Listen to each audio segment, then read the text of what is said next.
We've been looking at different phase modulated sensor examples. We started with optical coherence tomography and then went on to design hydrophone, and then lately we've been looking at the design of a fiber optic gyroscope.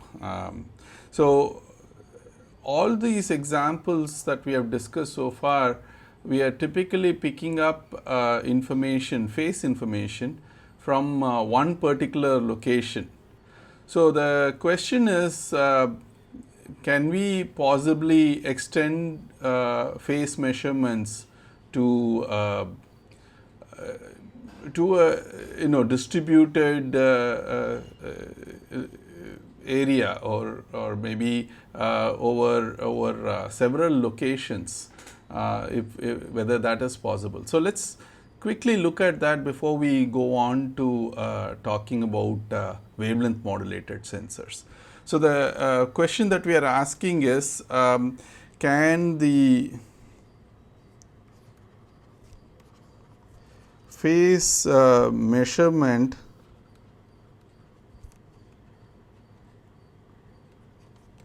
be extended over longer distances? So that's the question that we are asking, and the answer for that is yes. And how do we do that? Well, we could possibly do that by marrying some of the principles that we talked about, the phase detection principles, with optical time domain reflectometry.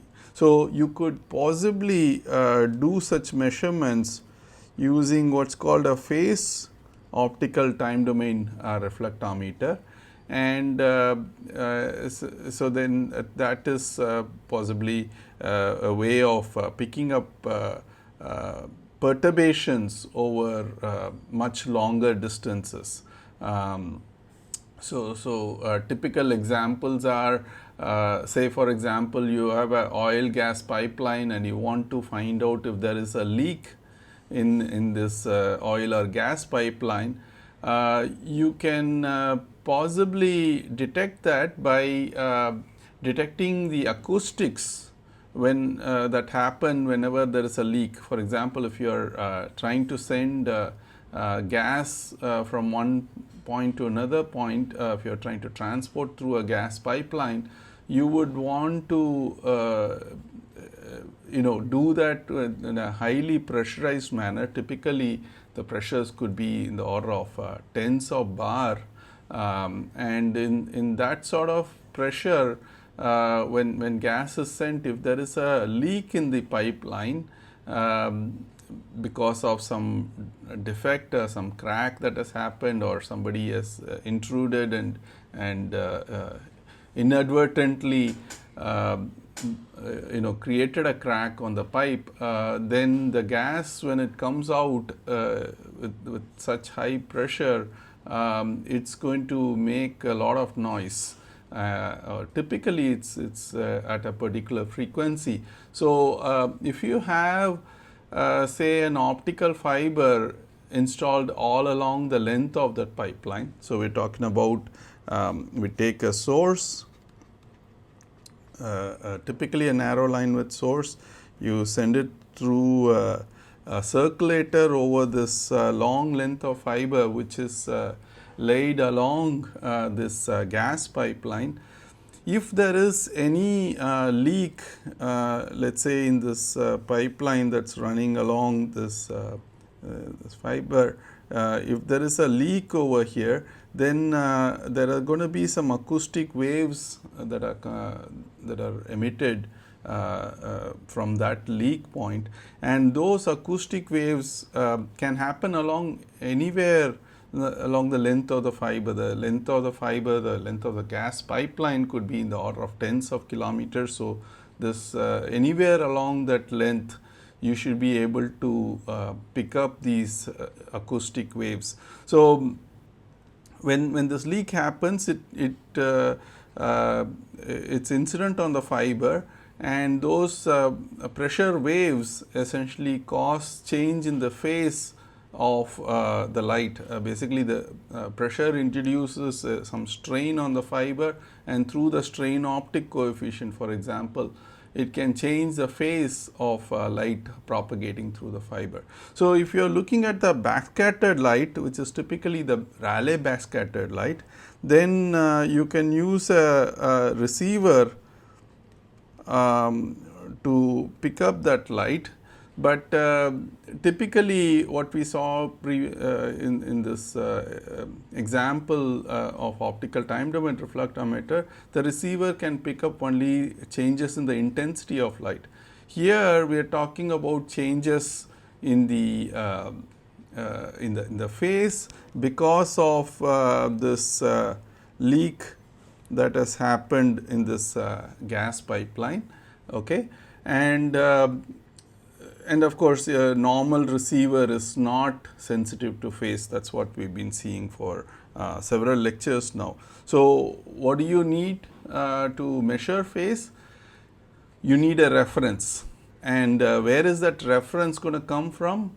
Well, one possible thing that you could do is to tap this light from the source itself and use that as a reference. So, this actually is the signal arm. This is the signal which carries this phase information phi s of t. But if you have a reference phase, then you could beat these two signals and then these two waves, and you know that the beat is going to be proportional to the cosine of phi ref minus phi s, right. So, then you could convert that to intensity changes, and you can pick that up using your optical receiver. So, such receivers where you have a reference also coming in and beating in the receiver is called a coherent receiver. So far we have been looking at what is called direct detection, which is only looking at changes in intensity. But if you use a coherent receiver, you can basically pick up changes in phase. Okay. So, this is what we call as a phase OTDR, and as usual whatever we have done before, that is the same thing that we are going to do. We are going to send a pulse of light, and then we are going to try to even as it is propagating down the fiber, it is going to backscatter some of that light due to Rayleigh backscattering, as we saw before. And then previously we were looking at the strength of that backscattered light, but now we are looking at the phase of that backscattered light. And so that is what this phase OTDR or a coherent OTDR is gonna do. Okay. Now, of course, there are several challenges when you try to accomplish something like this. So, if you were to look at the common challenges involved in this, one of those challenges is the coherence of light source. So, what do I mean by that? So, if these two have to beat and you have to extract the phase, then you need to basically have the signal to be coherent with respect to the reference, and that is actually that means your source has to be highly temporally coherent. Why? Because the source would have to go all the way down. Maybe I can use a different color. So, the source would have to go all the way down and then get back reflected, right, and it has to reach the receiver. So, your source after it reaches the after it comes through that round trip, it should still be coherent with respect to this. So, the round trip length now has to be less than the coherence length of the laser, right. So, that is what we are talking about. We need to have if you want to extend this to say 10 kilometers, then you need to make sure that your source has a coherence length greater than 10 kilometers. Then only you could have a coherent beating of these two waves. Okay. So, that is a limitation in terms of the distance that you can go. You're going to be able to look at very high coherence source, which means it's very low spectral width. We know that LC, which corresponds C into tau C, and tau C is inversely proportional to delta nu, the spectral width of the source. So, if you say the spectral width is say 1 kilohertz, then this is basically 3 into 10 power 8 divided by 10 power 3, right, and that would mean this is about 300 3 into 10 power 5. So, that is basically 300 kilometer, right. So, you need something if you want to support this detection over tens of kilometers. You need to have spectral width. So, this delta nu should be in the order of kilohertz. Okay. So, you need a highly coherent light source. Okay. So, that is one key challenge is finding a source which can provide such a narrow line width. Okay. Then there is of course another significant challenge, which is phase noise due to environmental changes. So, what are we talking about? Well, we already discussed that previously in the context of some of the other sensors, especially when we were talking about the hydrophone. We said the environmental changes can throw the phase away or make the phase fluctuate wildly over several 0 to 2 pi or even higher than that. So, that will cause a serious problem. In fact, when we look at the signal that we are picking up, if you are picking up we are trying to get the phase as a function of time, as that is what you normally get as far as the phase OTDR is concerned. The phase is going to be highly, of course, it's going to keep increasing as a function of time, because just by propagation it's going to accumulate phase. But let us say you have a way of correcting for that.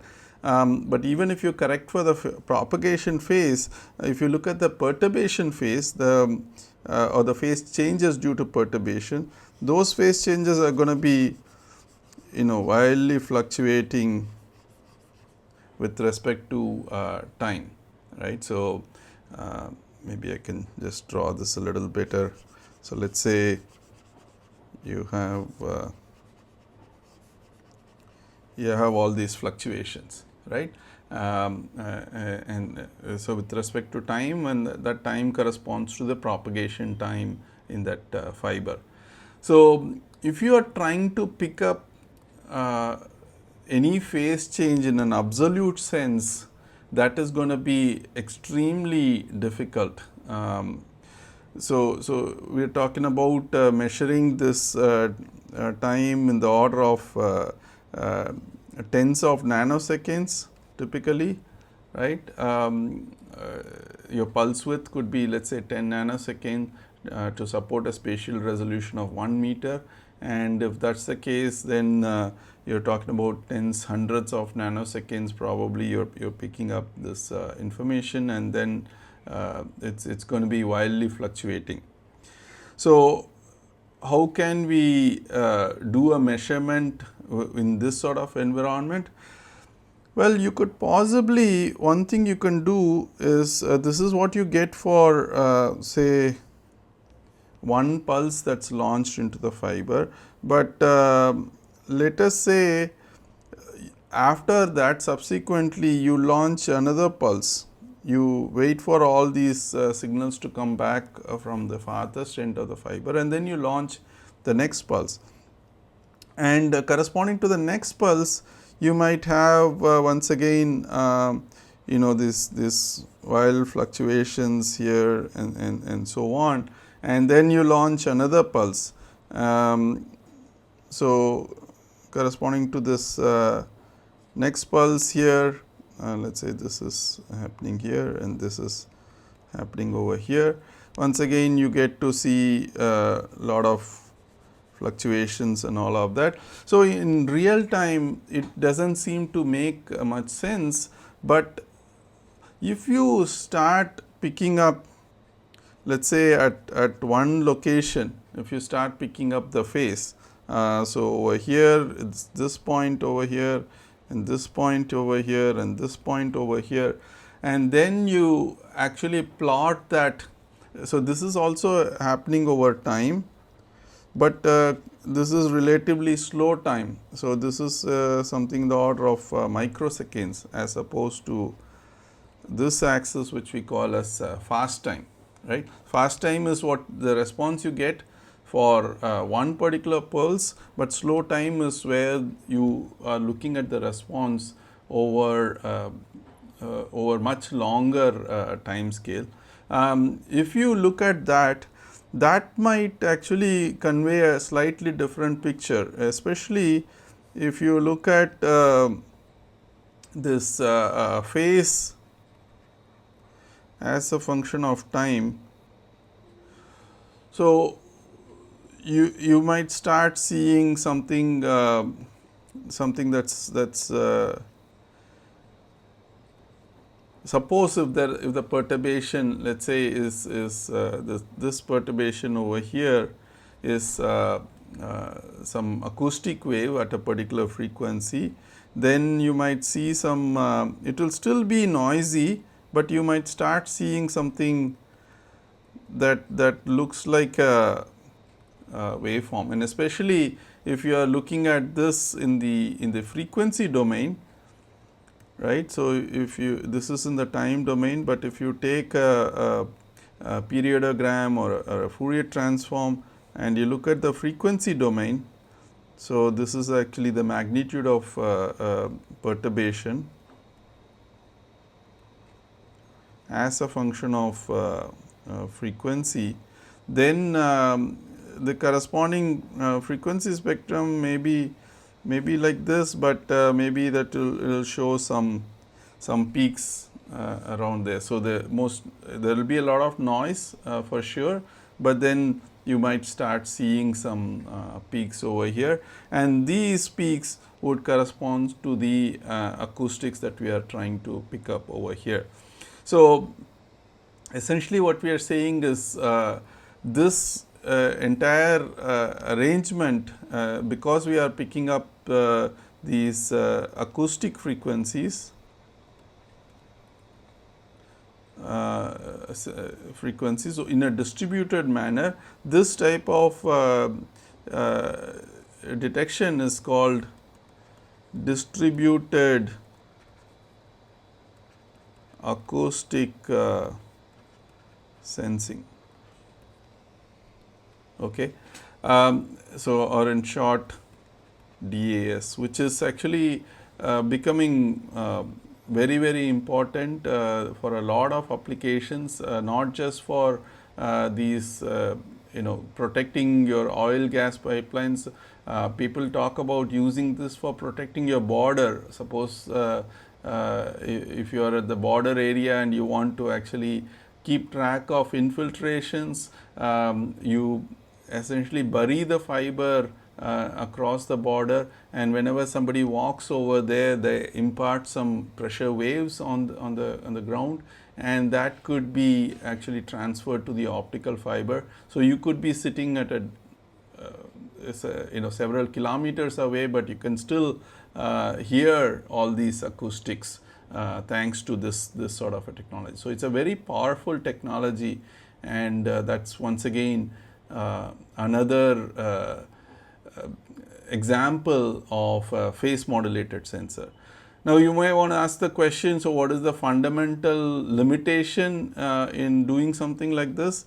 So, we talked about the coherence and then the phase noise due to environmental changes, but finally, it is the minimum detectable limit is determined by what? By the laser phase noise itself. Because if the laser itself has a certain level of phase noise, then every time you launch this pulse and you wait for this thing to come back, during that time this reference is not stable, that reference is going to be changing as a function of time if the laser itself has a certain phase noise, right. So, that laser phase noise is going to eventually determine what is the minimum signal that you are going to be able to pick up, the minimum amplitude of this acoustic wave that you are going to be able to pick up. Okay. So, that is actually a key limitation as far as the fundamental limitation as far as a phase OTDR is concerned, but nevertheless it is extremely good technology to pick up relative phase. So, what we are talking about is this is actually relative phase. You are not trying to pick up absolute phase. So, it is not very good for absolute phase changes, but if you want to just look at relative phase changes, which mean that you are picking up only the frequency at which this perturbations are happening. You are not looking at how much strain has it imparted, what is the magnitude of strain.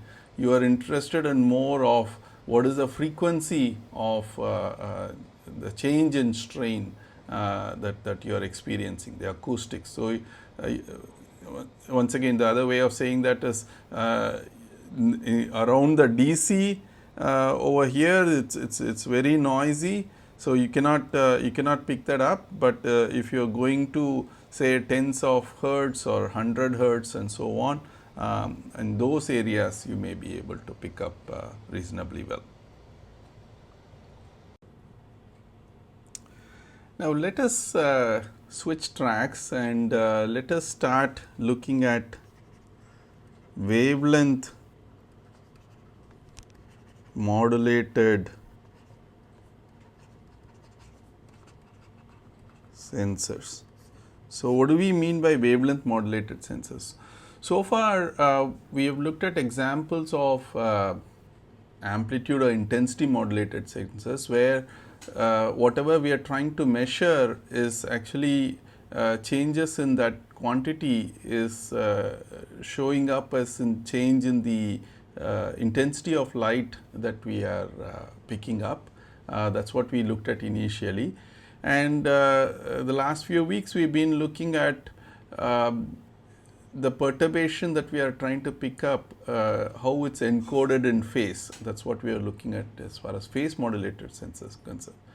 Now, what we want to look at is what if the perturbation that you are trying to pick up is encoded in the wavelength or frequency of the light. So, we know that we were talking about light as an electromagnetic wave has got a certain polarization, certain amplitude, and then when we so far we have been looking at the propagation phase, but what if this frequency itself is changing because of the perturbation. So, we will look at change in frequency or wavelength due to perturbations that we want to measure. So, these are like strain or temperature at a particular point that we want to actually pick up. So, let us see how this would work in a fiber optic sensor configuration. Now, before we go to that, I do want to emphasize something that I mentioned several weeks ago as to what is the specialty of a wavelength modulated sensor. Whatever we had been looking at is change in intensity or change in phase, or we will be looking at change in polarization also. The perturbation happens at a particular point, and by the time this signal actually reaches the receiver, there is a lot of possibility of it getting corrupted by unwanted interferences, okay, unwanted perturbations, if you may. So, you may not actually be able to get the real sense of the measurand that you are trying to pick up. Whereas, if you have encoded this information, the perturbation information in frequency or wavelength, then in a linear medium there is nothing that changes that that measurand. Basically, there is nothing that changes the frequency or wavelength characteristic of the light that's coming back. So what are we talking about? Let's just see this in a fiber optic form. So let's say you have a source, okay, and let's say you launched into this sensing fiber, okay, some long length of sensing fiber.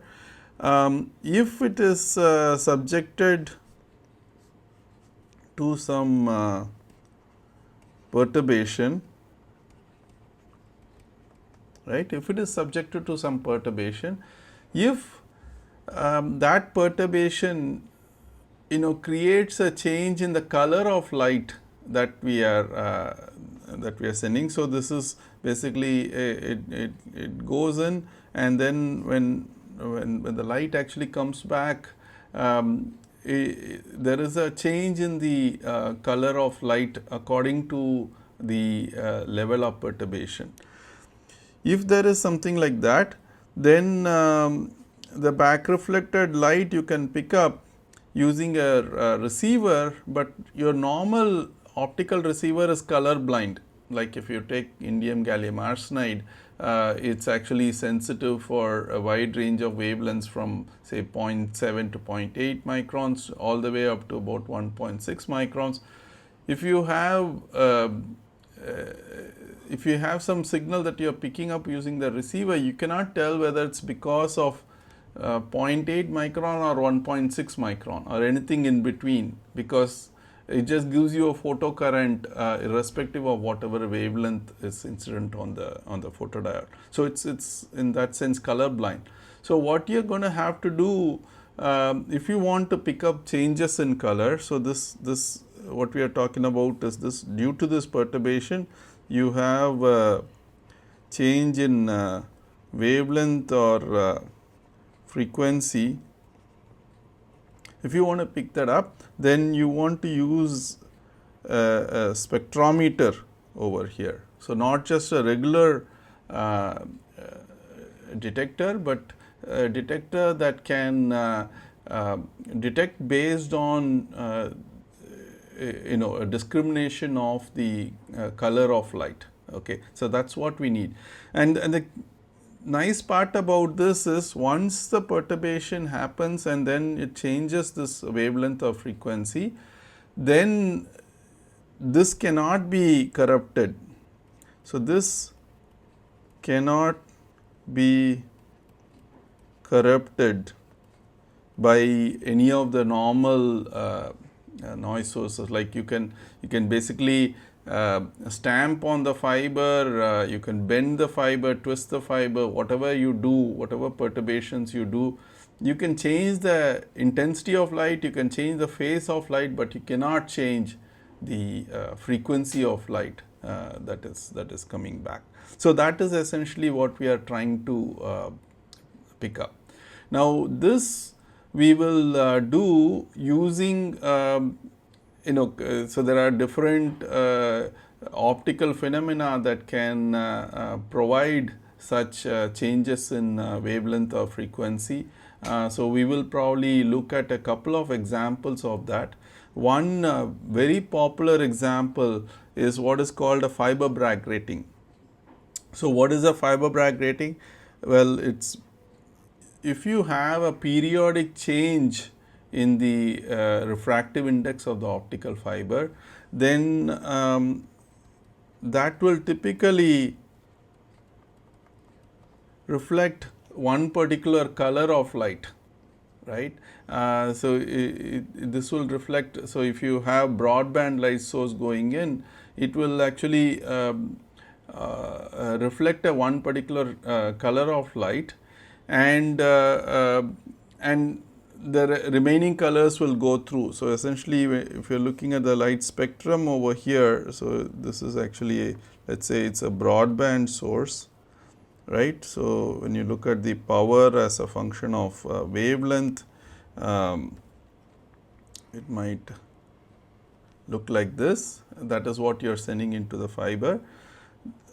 Then this grating acts such a way that it actually picks up only one particular color of light. So when you're looking at the back reflected light which you're extracting using your spectrum analyzer, then you're looking at the power as a function of wavelength with your spectrometer, you will find that only one particular color that corresponds to, let's say, lambda b, that will come over here, and the remaining colors will actually go over here. So you'll have a broadband source, but it will be missing this one color at lambda b, right. This is, if you look at the spectrum of the light that is getting transmitted, it will just have a dip over here, and then remaining things will show up here. Now we are interested in this spectral component, and specifically we are interested in the fact that whenever there is a perturbation that happens, this lambda b is actually going to change as with with respect to that perturbation. So if you have say strain imparted on that grating, then that will actually shift this Bragg wavelength to a longer wavelength, and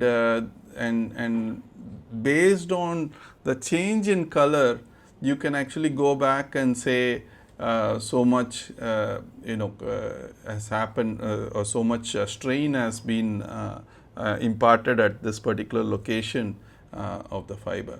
How do you know the location? Well, you have actually put this grating at a particular location in the fiber, right. So in fact, you can use that to your advantage also. You can concatenate multiple gratings in this fiber which are picking up perturbations in different locations. We'll come back to that later on, but the key point that we want to say is any perturbation due to say strain or temperature will cause a change in the Bragg wavelength, and by picking up that change in Bragg wavelength, you are going to be able to figure out the magnitude of strain or temperature. While saying that, of course, you can imagine there are some limitations of this. Of course, what you are seeing is just a change in Bragg wavelength, right, and you don't know whether it's caused by change in strain or change in temperature. So that's actually one of the classical limitations of this type of a sensor. We are working on that inverse problem, and you need to figure out what caused it, and there are some interesting ways of dealing with that situation also, which we will look at possibly in the next few lectures. But before we go to that, we want to understand how fiber Bragg rating works, what is the principle behind this Bragg diffraction, and then we also want to look at what determines the spectrum of this fiber Bragg rating and so on. So that's what we will look at in the next lecture.